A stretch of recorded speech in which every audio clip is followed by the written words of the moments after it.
With the price around $50,000 right now, Bitcoin seems to be in a state of an excessively dangerous bubble. As a result, many people are scrambling to explain how Bitcoin will crash softly in the coming weeks. Yet, let's keep an open mind and look at the evidence that might indicate otherwise. Come on, let's go.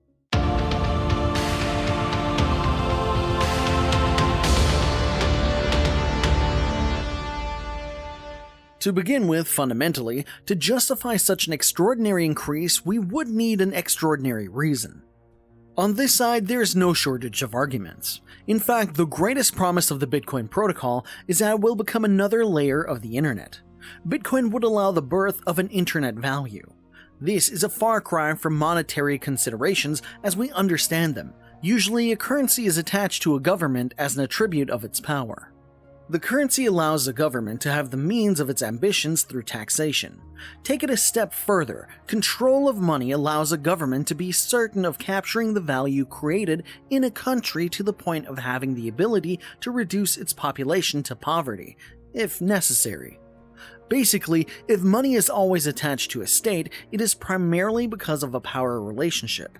In theory, an economic system could very well exist with a free currency, independent of political power. But since we do not live in the beautiful land of theory, but on the harsh continent of practice, governments have always assumed monetary power through the power to send people to prison or to execute them, if they deem it necessary to be taken seriously. So for Bitcoin to assert itself for real and for good as a currency, it needs a way to be elusive, which is not simple, but let's push the envelope more. To dissuade people from revolting, and believe me, the emergence of an attempt at a free currency will be well perceived and treated as a revolt by the power in place, it is necessary to be able to hit emblematic heads. This is a main argument against the Ethereum blockchain. If a government sends Vitalik Buterin to jail, and he attacks the Ethereum organization which is based in Switzerland, it could seriously damage the Ethereum blockchain. Conversely, when it comes to Bitcoin, its organization is completely decentralized. There is no one identifiable as the founder or leader of Bitcoin, other than Satoshi Nakamoto, but that man or group of people remains completely unknown. So Bitcoin could be banned locally by law, but when you don't make an example of people who embody a movement, it is still less effective. Moreover, banning Bitcoin has already been tried in several countries, and it does not seem to be incredibly effective when one sees the price of Bitcoin. One might say that the governments that have banned Bitcoin to date are not the most influential ones on the planet. Meanwhile, as far as China is concerned, I explained in this video that its position is much more ambiguous than its apparent hostility seems to suggest. Going further, a little bird, Sebastian Guspelow, told me that on the ground, the Chinese government would even seem to be in favor of its population stocking up on Bitcoin for the future. I recall this position would be a pragmatic reversal of the Chinese government's position since it has not been able to ban Bitcoin for real. So banning Bitcoin is not necessarily impossible in theory, but in practice, it is clear that no major state has really persevered in this direction.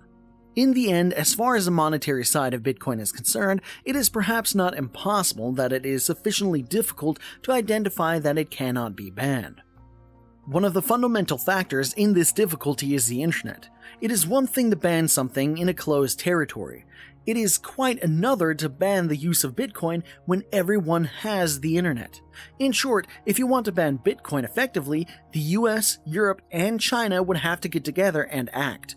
For the moment, this is not the case, and as far as China is concerned, they could even promote Bitcoin in order to encourage the fall of the euro and the dollar. Let's keep in mind that the Chinese dictator can be a tease when he wants to be. Beyond this monetary aspect, which would already be a revolution in itself, Bitcoin carries a much greater promise. And yes, you've all heard of smart contract and tokenization. In a nutshell, tokenizing something is moving its value onto a blockchain. For example, if you tokenize my house, it becomes tradable in the same way as a cryptocurrency. Check out my video on the company Realty, which tokenizes real estate in the US. Then, a smart contract, to make it very simple and very short, is a set of rules that applies to a token. In Realty's tokens, there are many smart contracts to collect and distribute the rents of the tenants to the Realty token holders, for example. In short, a smart contract allows to program the behavior of a financial asset or a currency. Yes, potentially it's a big deal. Today, tokenization and smart contracts are the prerogative of the Ethereum blockchain. That is why Ethereum is so exciting. However, on the Bitcoin side, when we dig around and ask around, we learn that Bitcoin developers are working on very operational solutions to be able to create tokens and program smart contracts from the Bitcoin blockchain. And yes, that's why maximalist Bitcoiners believe that Bitcoin will be the only blockchain standing at the end of history, consigning all others to the statues of anecdotes in the history of blockchain. Are they right, or are they wrong? Frankly, I don't have the level to know, and a lot can still happen. Nevertheless, the promise is huge. Basically, Bitcoin offers the potential to be present in all economic exchanges, and I mean all. So I'm not saying that this will be the case. There will inevitably be room for something else, but fundamentally, that's the promise of the fund. So if you take the $874 billion in Bitcoin's capitalization and put it against the weight of the economy as a whole, that leaves room for Bitcoin to rise. To give you a bit of a heads up, the global bond market that would be quite tokenizable and smart contractable, if I may say so in theory, is still worth $250 trillion. Yeah, that's a lot. Well, basically, that's why Bitcoin enthusiasts don't care about Bitcoin's volatility, and they take advantage of any downturn to buy. They have faith, and again, in theory, if everything goes well, it's not necessarily foolish. Is there any way to know if the markets have faith in Bitcoin as well?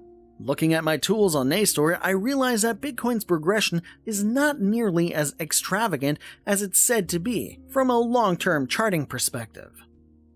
You see that price curve that makes it look like a beautiful bubble? Well, if you turn it into a logarithmic scale and add a regression and standard deviations, I realize that Bitcoin may well follow the same cyclical pattern as any stock market growth stock. According to this interpretation, which requires the assumption that one has enough significant hindsight on the history of Bitcoin, then today at 50,000 it is right on its long-term trend. Amazing, isn't it? I admit I was surprised. From this point of view, Bitcoin is not in a bubble.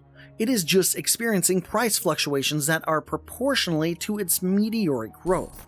By the way, if you think so, then with Naystor you can set your own investment strategy for Bitcoin. We will soon be adding a price and level alert system to our indicators. What's really impressive is the slope of the growth, which shows an annualized return of 164%. On average, that's more than double every year. Not bad. So there you have it. If you want to appreciate Bitcoin on its potential, you'll find plenty of reasons to buy it. Come on, to tell you the truth, my share of hope and crazy dreams in Bitcoin makes me think that maybe we will have a monetary democracy. The least we can say is that it's not a sure thing, but good lord, if such a thing is possible, it's really worth paying attention to it. As Master Yoda would say, caught between China, the European Union, and the USA, there is another. Honestly, how much real freedom do we have left? Not much. So I find myself dreaming of a free currency even though I know the chances are slim. So don't put all your eggs in one basket with your savings on Bitcoin. That would surely be foolish. On that note, see you soon for new videos. Ciao! Thank you so much for watching. If you like my videos, please subscribe and don't forget to hit the bell if you want to be notified of the next episode.